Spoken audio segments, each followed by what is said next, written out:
when I look at, Trump says Nigeria, for example, one example is because of the killing of the Christian. And then Venezuela is, they hate the leadership in Venezuela, but really Venezuela could be an oil superpower. And then Ukraine is a whole separate thing with Russia. So what are these conflicts really about?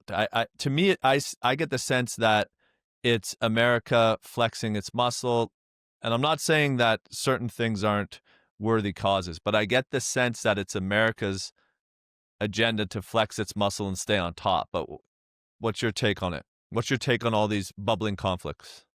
If you control the world's energy resources, you control the world. Thus, you retain your global hegemonic status.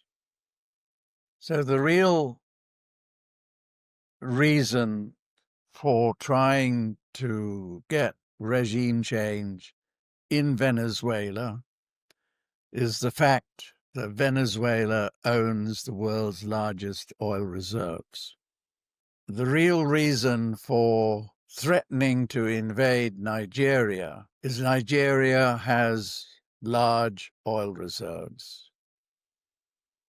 The fact that Christians are being killed is a domestic matter. It's not that the government is killing them.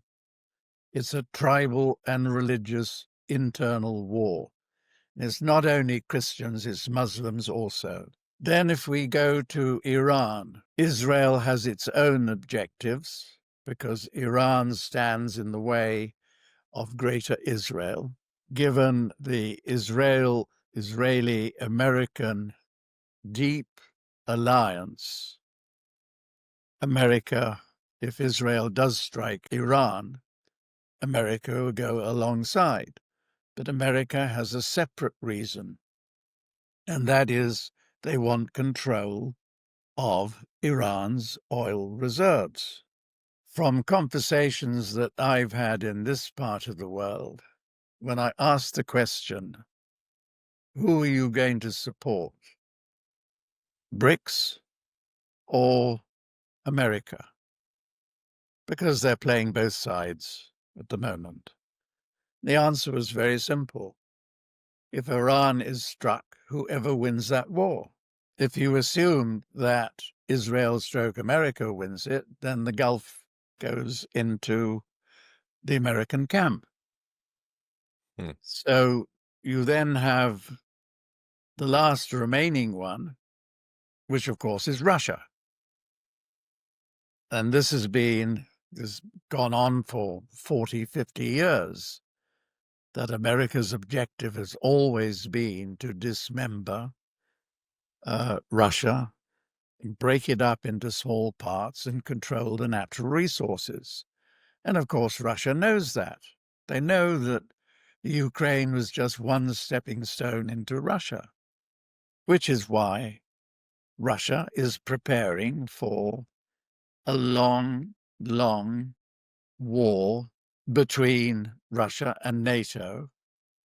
At the moment, that's only over Ukraine. Whether it extends further depends on how America is going to react. Really, that is the big picture. And part of the big picture of America retaining its hegemonic status is to break up BRICS. So they tried to wed Russia away from China. That failed. They are trying to wrest Brazil away from BRICS. We'll see what happens. I think it will fail. Iran, I've just discussed. India, they tried and failed. And now they are trying against China. That was what Trump's meeting with Xi was basically all about, to try to woo him away from Russia. But that will fail. It fails because the real message that came out of the SCO meetings in Tianjin and the follow-up meetings in Beijing is that the major BRICS member countries have all agreed to stand firm against America. Do you think it's possible in the near term, and by near term I mean, 2 to 3 years, that we'll see a Western nation join the BRICS or try to join the BRICS? It seems like there's been some things bubbling beneath the surface, but do you think it's possible?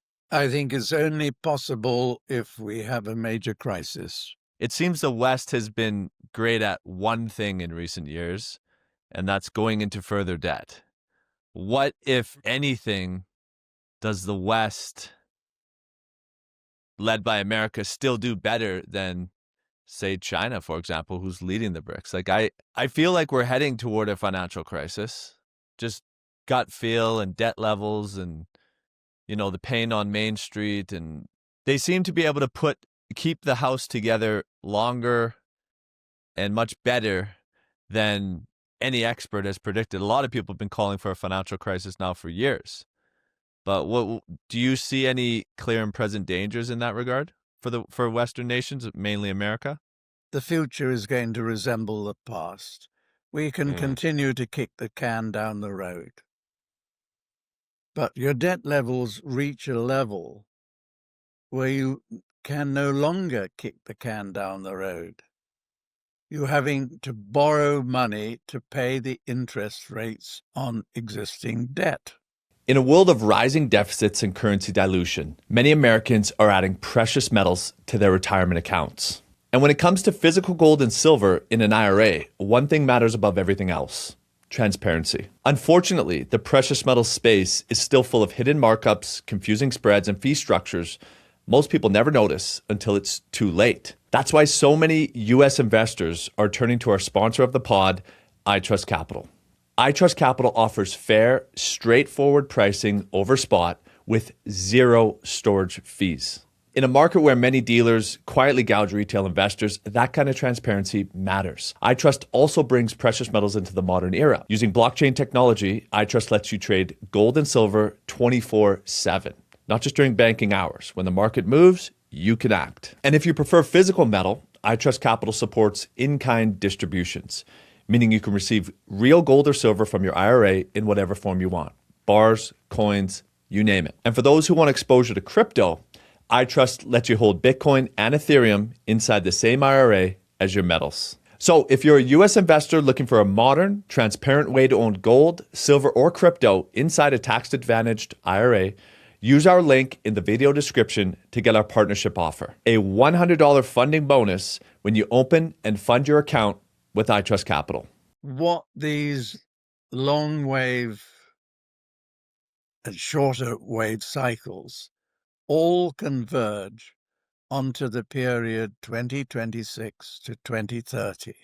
I will quote one long wave guy called Samuel Benner in 1875, who created this long cycle of crashes and booms from the 1920s to 2050s.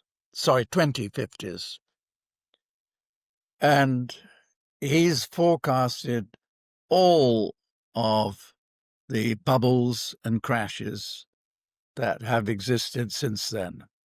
That's 150 years ago. So he has 2026 as the peak in equity markets, the peak in thus the peak in business activity, and falling markets for the following 6 years.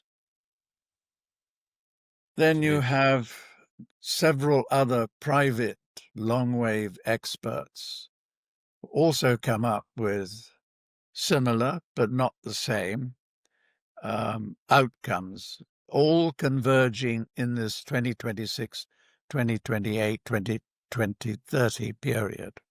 From where we are today, we have two likely outcomes.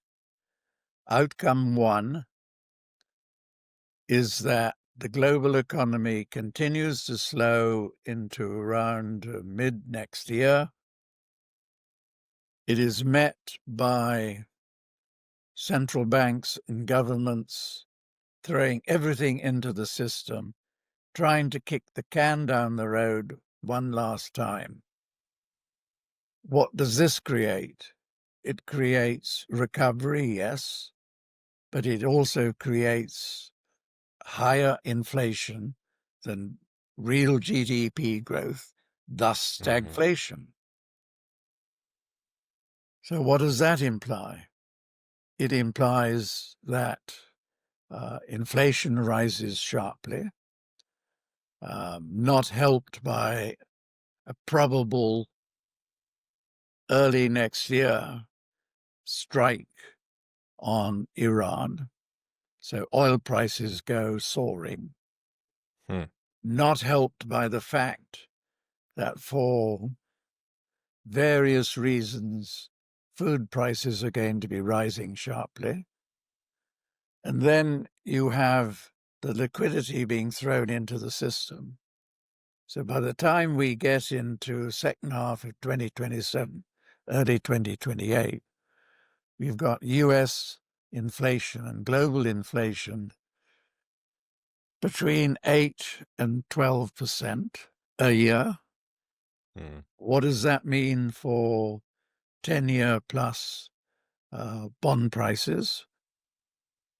Bond vigilantes will want a return on their investments. So you're going to see bond prices, thus interest rates, not at the 3 or 4% level, but at least 8 and probably double-digit numbers. What does that do to an indebted financial system? It Mm-hmm. crashes. So that's scenario one. Scenario two is that the existing slowdown goes deeper into recession, right into 2028, which again then causes the big crash.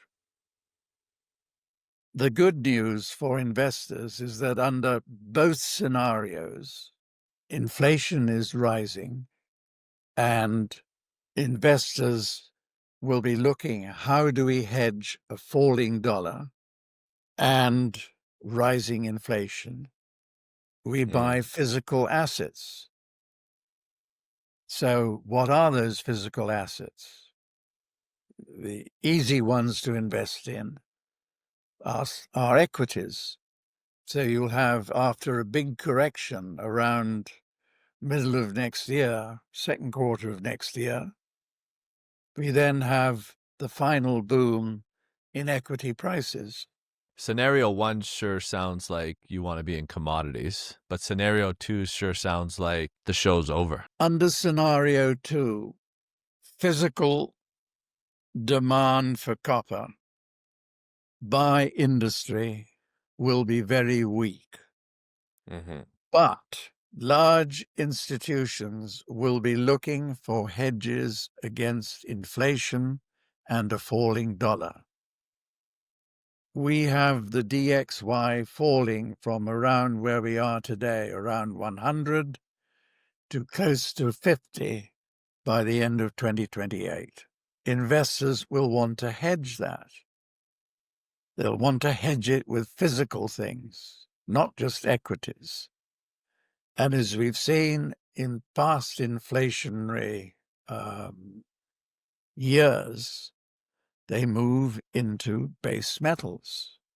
Mm-hmm. So what industry loses in terms of demand will be made up by the purchases that the financial industry will be making.